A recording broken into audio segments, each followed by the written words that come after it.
মধ্যপ্রাচ্যের সংকটে নতুন উত্তাপ, নেতানিয়াহুকে অপহরণে মার্কিন হস্তক্ষেপ চায় পাকিস্তান।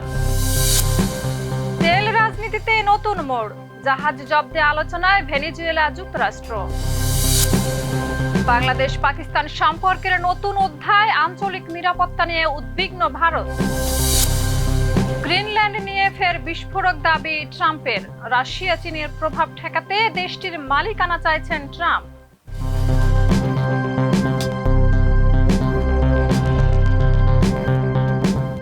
দর্শক আমন্ত্রণ মাই টিভি আই নিউজে। এতক্ষণ দেখছিলেন শিরোনাম, সাথে আছি আমি শাহিদা রুবি। নায়াসিনামাইড ও স্যালিসাইলিক সমৃদ্ধ লিলি ফেস ওয়াশ যা ফেসের ডেড স্কিন সেল দূর করে দেয় দ্বিগুণ ফাস্টার ব্রাইটেনিং। পাকিস্তানের প্রতিরক্ষা মন্ত্রী খাজা মোহাম্মদ আসিফ ইসরায়েলের প্রধানমন্ত্রী বেনিয়ামিন নেতানিয়াহুকে মানবতার নিকৃষ্টতম অপরাধী আখ্যা দিয়ে তাকে অপহরণ করে আদালতে হস্তান্তরের আহ্বান জানিয়েছেন যুক্তরাষ্ট্র ও তুরস্কের প্রতি। তিনি আইসিসি গ্রেপ্তারি পরোয়ানাকে যুক্তি হিসেবে উল্লেখ করে বলেন, ন্যায় বিচার নিশ্চিত করার দায়িত্ব এখন বিভিন্ন দেশের। তার বক্তব্যে ফিলিস্তিনিদের উপর ইসরায়েলি বর্বরতার নিন্দা করা হয়। বিস্তারিত ডেস্ক রিপোর্টে। Zihinlerde bıraktığı izleri bugünlere taşıyan পাকিস্তানের প্রতিরক্ষা মন্ত্রী খাজা মোহাম্মদ আসিফ ইসরায়েলের প্রধানমন্ত্রী বেনিয়ামিন নেতানিয়াহুকে মানবতার নিকৃষ্টতম অপরাধী আখ্যা দিয়ে তাকে অপহরণ করে আদালতের কাছে পাঠানোর আহ্বান জানিয়েছেন যুক্তরাষ্ট্র ও তুরস্কের প্রতি। ৮ জানুয়ারি পাকিস্তানের শীর্ষস্থানীয় টেলিভিশন চ্যানেল জিও নিউজকে দেওয়া এক সাক্ষাৎকারে তিনি বলেন, যেভাবে মার্কিন বাহিনী ভেনেজুয়েলার প্রেসিডেন্ট নিকোলাস মাদুরোকে আটক করে যুক্তরাষ্ট্রে নিয়ে গেছে, নেতানিয়াহুর ক্ষেত্রেও একই পদক্ষেপ গ্রহণ করলে তিনি পূর্ণ সমর্থন দেবেন। আসিফ উল্লেখ করেন, তুরস্ক চাইলে নেতানিয়াহুকে আটক করতে পারে এবং পাকিস্তানি জনগণ এর জন্য দোয়া করছে। তিনি আন্তর্জাতিক ফৌজদারি আদালতের আইসিসির গ্রেপ্তারি পরোয়ানার বিষয়টিকে যুক্তি হিসেবে দেখান। ২০২৪ সালের নভেম্বরে আইসিসি গাজায় যুদ্ধ অপরাধের অভিযোগে নেতানিয়াহু এবং সাবেক প্রতিরক্ষা মন্ত্রী ইয়োভ গ্যালান্টের বিরুদ্ধে গ্রেপ্তারি পরোয়ানা জারি করেছিল। আসিফ বলেন, যেহেতু আইসিসি ব্যবস্থা নিয়েছে, বিভিন্ন দেশের দায়িত্ব হলো ন্যায় বিচার নিশ্চিত করা। তিনি ফিলিস্তিনের উপর ইসরায়েলি বাহিনীর বর্বরতাকে ইতিহাসে নজিরবিহীন ট্র্যাজেডি হিসেবে বর্ণনা করেন। সাক্ষাৎকারে আসিফ নেতানিয়াহুকে বর্তমান বিশ্বের সবচেয়ে বড় অপরাধী হিসেবে চিহ্নিত করে বলেন, তার সমর্থকরাও শাস্তির আওতায় আসা উচিত। এই মন্তব্যের পর অনুষ্ঠানে বিরতি দেওয়া হয় এবং মন্ত্রী আলোচনায় আর থাকেননি। ইতিমধ্যে তুরস্ক ও ইসরায়েলের কূটনৈতিক ও বাণিজ্যিক সম্পর্ক চরমভাবে অবনতি হয়েছে। তুরস্ক ইসরায়েলের সঙ্গে সব বাণিজ্য বন্ধ এবং আকাশপথ ব্যবহারেও নিষেধাজ্ঞা আরোপ করেছে। প্রেসিডেন্ট এরদোয়ানও বিভিন্ন আন্তর্জাতিক প্ল্যাটফর্মে নেতানিয়াহুর কঠোর সমালোচনা করে আসছেন। গত ৩ জানুয়ারি মাদুরোকে মার্কিন বাহিনী আটক করার ঘটনায় নতুন বিতর্ক সৃষ্টি হয়। সেই নজিরে পাকিস্তানের প্রতিরক্ষামন্ত্রী নেতানিয়াহুর অপহরণ বৈধ করার প্রস্তাব দেন, যা ইসরায়েল পাকিস্তানের উত্তেজনা বাড়িয়েছে এবং আন্তর্জাতিক জল্পনার সৃষ্টি করেছে। শাহিদা রুবি, মাই টিভি। ভেনেজুয়েলার উপর চাপ বাড়াতে নিষেধাজ্ঞার আওতাভুক্ত জাহাজের বিরুদ্ধে অভিযান চালিয়ে ক্যারিবীয় সাগর থেকে দেশটির ৫ম তেলবাহী জাহাজ জব্দ করেছে যুক্তরাষ্ট্র। মার্কিন বাহিনীর দাবি, পূর্ব তিমুরের পতাকা ব্যবহার করে জাহাজটি নিষিদ্ধ তেল বহন করছিল। জাহাজটির আগের নাম মিনার্ভা এম ছিল এবং রুশ তেল পরিবহনের কারণে এতে নিষেধাজ্ঞা দেওয়া হয়। এ ঘটনায় ক্রুদের বিরুদ্ধে তদন্ত ও আইনি ব্যবস্থা নেওয়ার কথা জানিয়েছে যুক্তরাষ্ট্র। বিস্তারিত প্রতিবেদনে। ভেনেজুয়েলার উপর চাপ বাড়ানোর কৌশলের অংশ হিসেবে নিষেধাজ্ঞার আওতাভুক্ত জাহাজগুলোকে লক্ষ্য করে অভিযান অব্যাহত রেখেছে যুক্তরাষ্ট্র। এরই ধারাবাহিকতায় ক্যারিবীয় সাগর থেকে ভেনেজুয়েলার ৫ম একটি তেলবাহী জাহাজ জব্দ করেছে মার্কিন বাহিনী। ৯ ডিসেম্বর এক বিবৃতিতে যুক্তরাষ্ট্রের সামরিক বাহিনীর সাউদার্ন কমান্ড জানায়, জয়েন্ট টাস্ক ফোর্সের পরিচালিত অভিযানে কোনো ধরনের সংঘর্ষ ছাড়াই ট্যাঙ্কারটি আটক করা হয়। তাদের দাবি, জাহাজটি পূর্ব তিমুরের পতাকা ব্যবহার করে চলাচল করছিল এবং এতে আন্তর্জাতিক বাজারে অনুমোদনহীন নিষিদ্ধ তেল পরিবহন করা হচ্ছিল। বার্তা সংস্থা অ্যাসোসিয়েটেড প্রেস এপি জানায়, যুক্তরাষ্ট্র সরকারের নথি অনুযায়ী জাহাজটির নাম আগে ছিল মিনার্ভা এম। রুশ তেল পরিবহনের সঙ্গে যুক্ত থাকার অভিযোগে পরে ওলিনা নামের এই ট্যাঙ্কারটির উপরে নিষেধাজ্ঞা আরোপ করা হয়।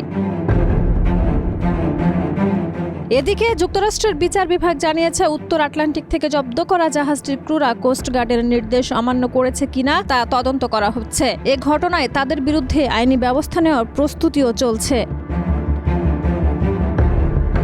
এর আগে 7ই ডিসেম্বর উত্তর আটলান্টিক থেকে রাশিয়ার পতাকাবাহী ম্যানিরো এবং ক্যারিবীয় সাগর থেকে এম সোফিয়া নামের 2টি জাহাজ জব্দ করে যুক্তরাষ্ট্র। এর আগে গত ডিসেম্বরে স্কিপার ও সেঞ্চুরিস নামের আরও 2টি তেলবাহী জাহাজ আটক করেছিল মার্কিন বাহিনী। বাংলাদেশ ও পাকিস্তানের মধ্যে ZF-17 থান্ডার যুদ্ধ বিমান নিয়ে সম্ভাব্য আলোচনা ঘিরে জাতীয় নিরাপত্তা দৃষ্টিকোণ থেকে গভীর নজর রাখছে ভারত, জানিয়েছেন ভারতের পররাষ্ট্র মন্ত্রণালয়ের মুখপাত্র রণধীর জয়সওয়াল।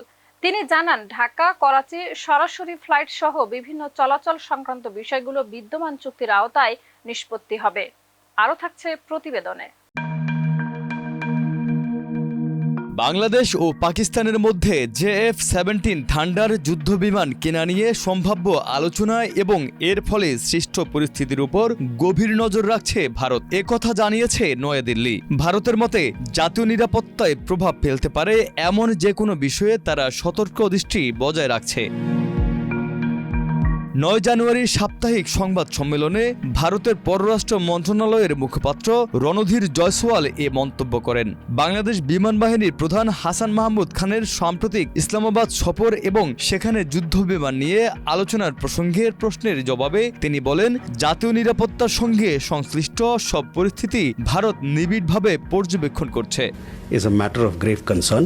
সংবাদ সম্মেলনে আগামী 29 জানুয়ারি থেকে ঢাকা ও করাচির মধ্যে সরাসরি ফ্লাইট পুনরায় চালুর বিষয়টি উঠে আসে। ফ্লাইট চলাচলে ভারতের আকাশসীমা ব্যবহারের জন্য বাংলাদেশ নয়াদিল্লির অনুমতি চেয়েছে কিনা এমন প্রশ্নে জয়সওয়াল জানান, এ ধরনের বিষয় বিদ্যমান দ্বিপাক্ষিক বিমান পরিষেবা চুক্তির আওতায় নিষ্পত্তি করা হবে।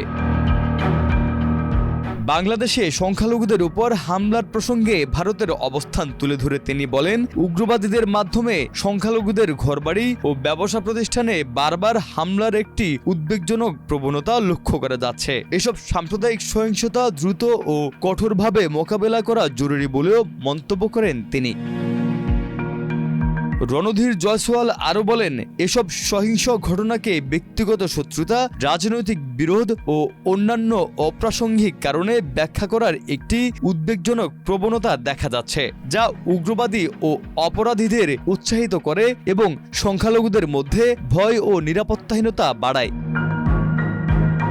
এছাড়া বাংলাদেশ ও মিয়ানমারের জাতীয় নির্বাচনের প্রধান রাজনৈতিক দলগুলোর অনুপস্থিতি এবং নির্বাচন অংশগ্রহণমূলক না হওয়া নিয়ে এক প্রশ্নের জবাবে তিনি জানান, ভারত বরাবরের মতোই অংশগ্রহণমূলক ও অন্তর্ভুক্তিমূলক নির্বাচনের পক্ষে অবস্থান নিয়েছে। তার ভাষায়, বিশ্বাসযোগ্য জনমত ও ম্যান্ডেট প্রতিষ্ঠার জন্য এমন নির্বাচন অপরিহার্য। রাশিয়া ও চীনকে গ্রিনল্যান্ড দখল থেকে বিরত রাখতে যুক্তরাষ্ট্রের মালিকানা জরুরি বলে জানিয়েছেন মার্কিন প্রেসিডেন্ট ডোনাল্ড ট্রাম্প। ডেনমার্ক ও গ্রিনল্যান্ড জানিয়েছেন অঞ্চলটি বিক্রির জন্য নয়। পিটুফিক ঘাঁটিতে 100-র বেশি মার্কিন সেনা মোতায়েন রয়েছে। গ্রিনল্যান্ডের কৌশলগত অবস্থান এবং প্রাকৃতিক সম্পদ আন্তর্জাতিক আগ্রহ বাড়িয়েছে। বিস্তারিত থাকছে ডেস্ক রিপোর্টে। Religion in America bring it back stronger than ever before as our মার্কিন প্রেসিডেন্ট ডোনাল্ড ট্রাম্প বলেছেন, রাশিয়া ও চীনকে গ্রিনল্যান্ড দখল থেকে বিরত রাখতে যুক্তরাষ্ট্রের মালিকানা থাকা প্রয়োজন। হোয়াইট হাউস জানিয়েছে, প্রশাসন অঞ্চলটি কেনার বিষয়টি বিবেচনা করছে, তবে প্রয়োজনে শক্তি প্রয়োগের সম্ভাবনাও উড়িয়ে দিচ্ছে না। এদিকে ডেনমার্ক ও গ্রিনল্যান্ড ইতিমধ্যেই জানিয়েছে অঞ্চলটি বিক্রির জন্য নয়। পিটুফিক ঘাঁটিতে বর্তমানে 100-র বেশি মার্কিন সেনা স্থায়ীভাবে মোতায়েন রয়েছে এবং বিদ্যমান চুক্তির আওতায় যুক্তরাষ্ট্র চাইলে আরও সেনা পাঠাতে পারে। ট্রাম্প বলেন, চীনা ও রাশিয়ার জনগণকে ভালোবাসি, কিন্তু গ্রিনল্যান্ডে তাদের প্রতিবেশী হিসেবে চায় না। তিনি আরও উল্লেখ করেছেন, ন্যাটোকেও বিষয়টি বুঝতে হবে। ডেনমার্ক ও ন্যাটো মিত্ররা জানিয়েছে, আঞ্চলিক নিরাপত্তা সংক্রান্ত কোনো পদক্ষেপ সব মিত্রকে নিয়ে সমষ্টিগতভাবে নিতে হয়। তারা জাতিসংঘের নীতিমালা, সার্বভৌমত্ব, আঞ্চলিক অখণ্ডতা ও সীমান্ত অগ্রহণযোগ্যতা রক্ষা করার আহ্বান জানিয়েছে। গ্রিনল্যান্ড বিশ্বের সবচেয়ে কম জনবসতিপূর্ণ অঞ্চল হলেও উত্তর আমেরিকা ও আর্কটিকের মাঝামাঝি অবস্থানের কারণে এটি ক্ষেপণাস্ত্র হামলার ক্ষেত্রে সতর্কতা ব্যবস্থা এবং জাহাজ চলাচলে নজরদারির জন্য অত্যন্ত গুরুত্বপূর্ণ। বরফ গলতে শুরু হওয়ায় এবং প্রাকৃতিক সম্পদ, বিরল খনিজ, ইউরেনিয়াম, লোহা, তেল ও গ্যাস উন্মোচনের কারণে আন্তর্জাতিক আগ্রহ বাড়ছে। 2019 সালে ট্রাম্প প্রথম মেয়াদে অঞ্চলটি কেনার চেষ্টা করেছিলেন। সাম্প্রতিক ঘটনাগুলো, বিশেষ করে ভেনেজুয়েলার প্রেসিডেন্ট নিকোলাস মাদুরোকে মার্কিন বাহিনী আটক, গ্রিনল্যান্ডের কৌশলগত গুরুত্ব আরও বাড়িয়েছে। আগামী সপ্তাহে মার্কো রুবিও ডেনমার্কের সঙ্গে বৈঠক করবেন। এই বৈঠকে কেনার সম্ভাবনা, সামরিক উপস্থিতি এবং আঞ্চলিক নিরাপত্তা বিষয়গুলো আলোচনার মূল এজেন্ডা হবে। শাহিদা রুবি, মাই টিভি। দর্শক, এই ছিল আজকের মাই টিভি আই নিউজ। ধন্যবাদ এতক্ষণ সাথে থাকার জন্য।